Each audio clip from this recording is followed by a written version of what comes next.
De volta aqui no Além da Notícia desta noite, o tema é economia compartilhada, economia colaborativa, economia criativa. Você conhece pouco do tema, então está no lugar certo, está aqui na Canção Nova com duas especialistas. Eu estou muito à vontade com as senhoras aqui. No intervalo a gente já fez outro programa, então vamos... Olha, eu já escutei aqui no intervalo as senhoras falando sobre... Existem pessoas idealistas que abraçam a economia compartilhada não para ganhar dinheiro, embora muita gente precise para ganhar dinheiro, precise para sobreviver, mas tem pessoas que fazem também por quê? Por idealismo? Por idealismo, porque acreditam em uma causa, né? Nós temos uma rede estabelecida aqui no Brasil que é uma iniciativa louvável. A rede chama-se Tem Açúcar.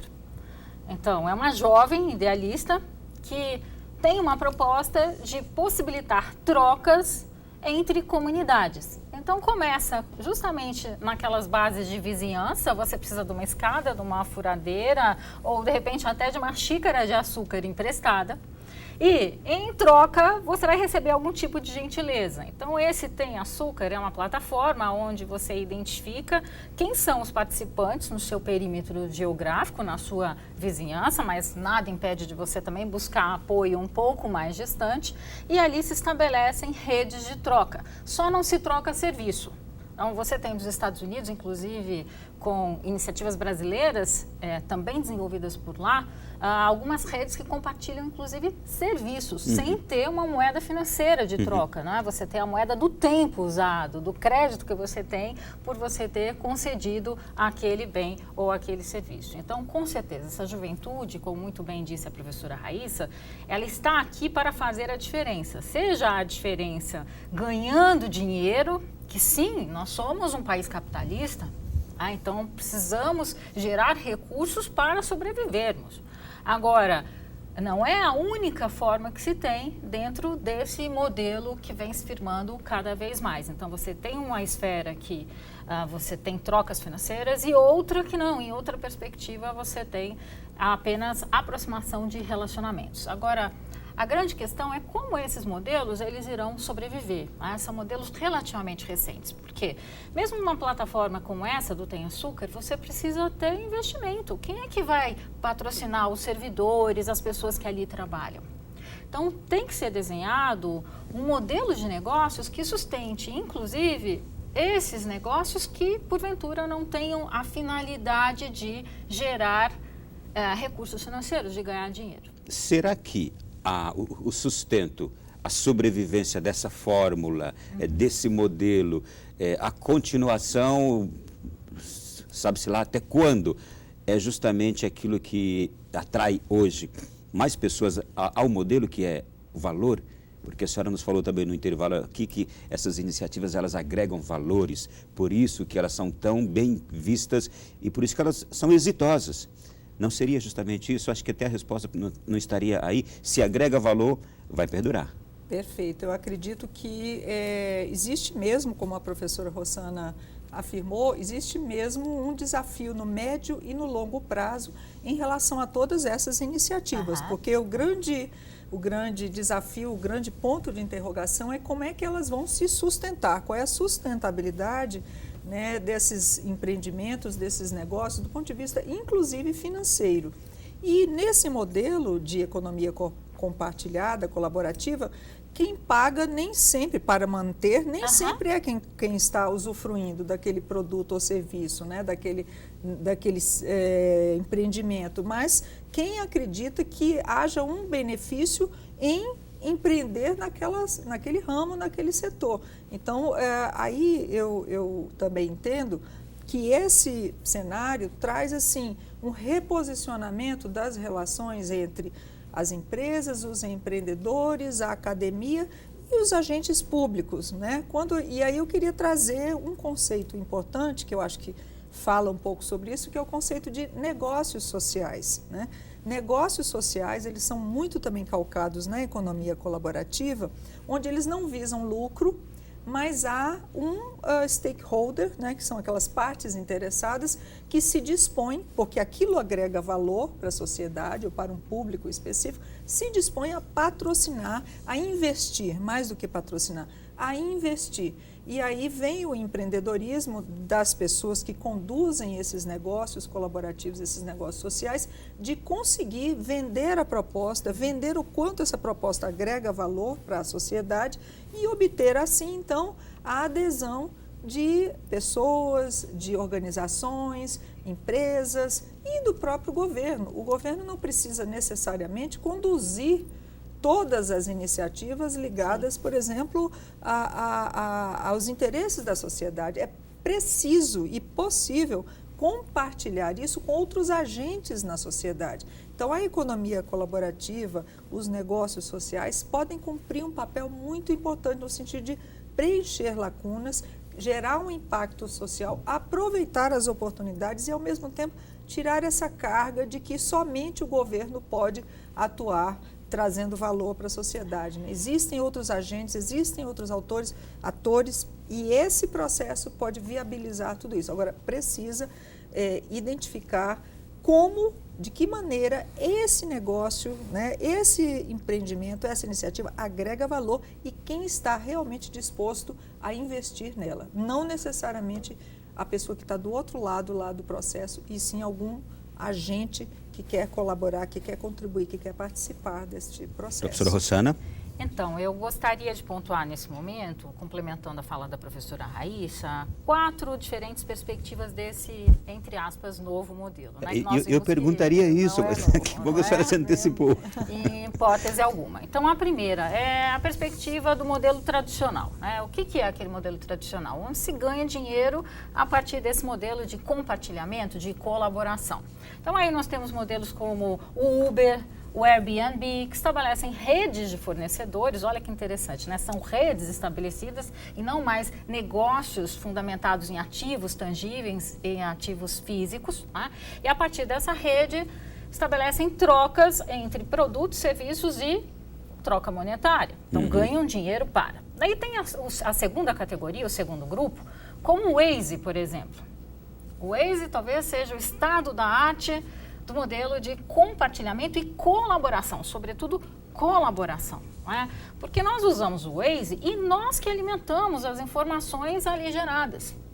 E, por sua vez, quem é que patrocina, quem é que sustenta financeiramente modelos como o Waze? Ah, se tem um acidente, eu coloco. Se tem uma blitz, que não é o uso mais recomendável, mas, enfim, é alimentado o sistema.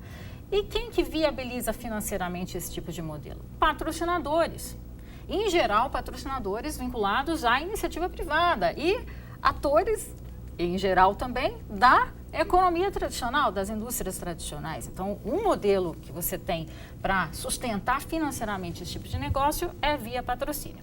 Porém, esses dois casos envolvem relações financeiras. Não é? O terceiro modelo, a terceira perspectiva, é aquela justamente da colaboração. E ela se desdobra em mais 2 vertentes. Você tem a colaboração, que ela vem de forma paga ou não paga da sociedade, que passa a não ser apenas um consumidor passivo, mas quer ser protagonista do processo e contribui para o processo de inovação das empresas. Tá? E essa contribuição pode ser remunerada ou não, pode ser via concursos, competições, etc.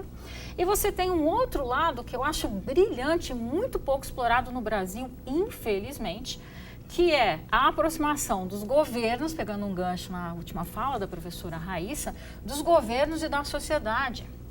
Então, por que não colocar à disposição da sociedade informações e problemas para que a sociedade possa contribuir de forma espontânea? Então, nós temos iniciativas ao redor do mundo brilhantes.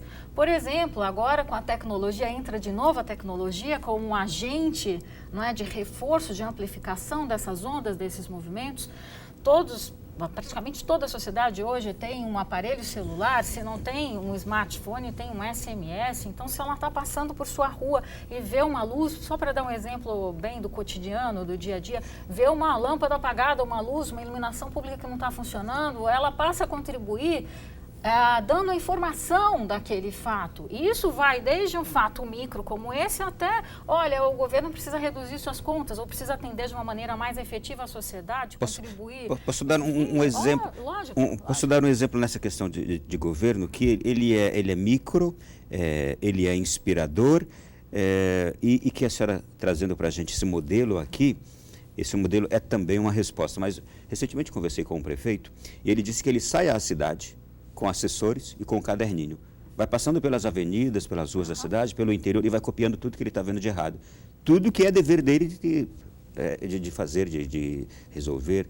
E ele disse que quando chega na prefeitura, ele começa então a observar tudo que foi escrito e começa então a agir para governar bem. Agora você imagina, esse é o protagonismo de um prefeito.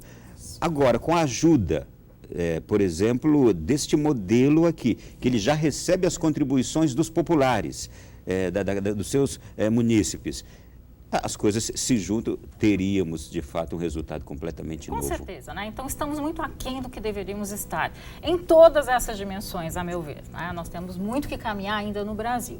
Mas acredito nas instituições aqui estabelecidas e nas empresas ao abraçar esse modelo de forma complementar ou com uma maneira de se posicionarem em mercado. Professoras, as senhoras estão nos trazendo aqui ao mesmo tempo, eu acho que muitas inspirações. Quem está em casa certamente agora, alguém que conhecia pouco sobre isso, mas que ao escutá-las disse, não, eu conheço bem agora, eu já vivo isso, eu já sei como é que funcionam então essas coisas, e que gostaria também de entrar nesse ramo. Que conselhos as senhoras dariam para quem está, por exemplo, inclusive, precisando hoje de um bom sustento financeiro que não tem? Bom, posso começar? Claro. Por falar em começar, eu diria, identifique uma necessidade emergente, identifique uma demanda que ainda não está sendo atendida na sociedade. Isso tanto pode ser do ponto de vista mais comercial, como pode ser do ponto de vista de uma área, uma lacuna deixada, eventualmente, por agentes públicos, né? Há uma carência na área de educação, há uma carência na área de prestação de serviços de saúde, há uma carência do ponto de vista da mobilidade urbana, de uma série de demandas que a sociedade tem e que não estão sendo atendidas. Identifique essas demandas, identifique essas necessidades e descubra a melhor maneira de conectar pessoas que precisam desse produto, desse serviço, de quem pode atendê-las, né? Então, explore uma oportunidade, uma ideia, principalmente partindo da identificação da necessidade e da demanda, né? E depois comece a compreender melhor a natureza desses problemas, a natureza dessas oportunidades e comece pequeno. Eu tenho um pensamento que eu utilizo bastante, a Rossana conhece, a professora Rossana conhece, que é o seguinte, é pensar grande, começar pequeno e evoluir rápido. Entenda tudo que nós estamos passando, vivenciando, as mudanças, as transformações, né? Identifique essas demandas, as necessidades e comece a explorar o atendimento dessas demandas e necessidades de uma maneira ainda pontual, de uma maneira, vamos dizer, piloto, né? Faça um piloto, faça um teste, faça uma experiência. Hoje as ferramentas que existem tecnológicas permitem, transforme inicialmente a sua ideia, a sua iniciativa num projeto, né? Projetize a sua ideia e veja quantas pessoas têm interesse nessa sua ideia, nessa sua iniciativa e faça um piloto, faça uma experiência. Se isso conseguir realmente obter retorno, você tem aí uma possível oportunidade de explorar isso de uma maneira mais estruturada.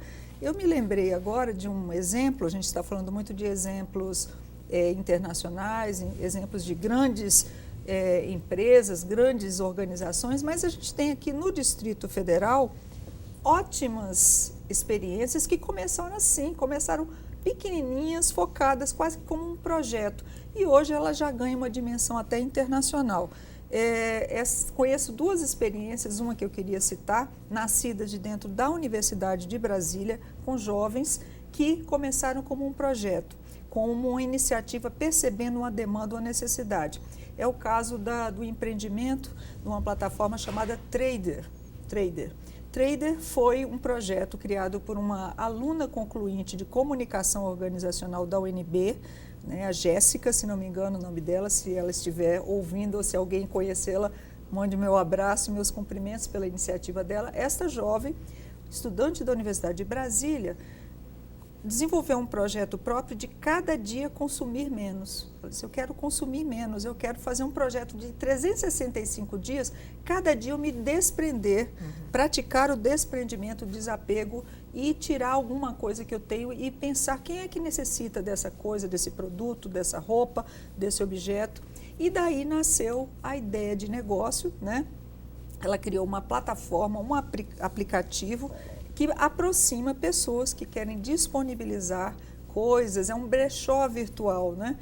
E isso nasceu como um projeto. Então, quando a jovem empreendedora universitária começou, ela não começou pensando, ela pensou grande, claro, pensou numa oportunidade, mas ela começou focada, ela começou a explorar isso, criou uma plataforma, viu que a coisa tinha realmente demanda, tinha interesse, o que aconteceu? Ela obteve um apoio da Universidade de Harvard. A ideia começou em janeiro de 2015. Eu não estou falando em anos, eu estou falando em meses. Neste ano já. Neste ano, em janeiro, a ideia nasceu. Neste mesmo ano, ela, usando inclusive das facilidades das redes de contatos, das redes de colaboração de informação, ela chegou até a Universidade de Harvard. Harvard tomou conhecimento do projeto. Eles foram para os Estados Unidos, foram incubados e a partir deste semestre a plataforma já está operando, já tem mais de 2.200 pessoas que usam continuamente, né? Então é um exemplo de um projeto que começou com pouquíssimos recursos, digamos assim, com tecnologia e que pode ser explorado, mas com muita atitude empreendedora. E provavelmente inédito. Inédito. Tanto é que Harvard observou o grau de inovação dessa proposta, né? E buscou essa jovem, esses empreendedores para lá. A senhora nos disse de 2 exemplos, contou um. Vamos deixar para o próximo bloco o segundo. Vamos. E a gente tem mais uma porção de questões aqui para perguntar para as senhoras. Tá ótimo. Daqui a pouquinho, na sequência do nosso programa, percebeu o quanto está sendo importante? Talvez aqui você descubra a vocação da sua vida. Voltamos já.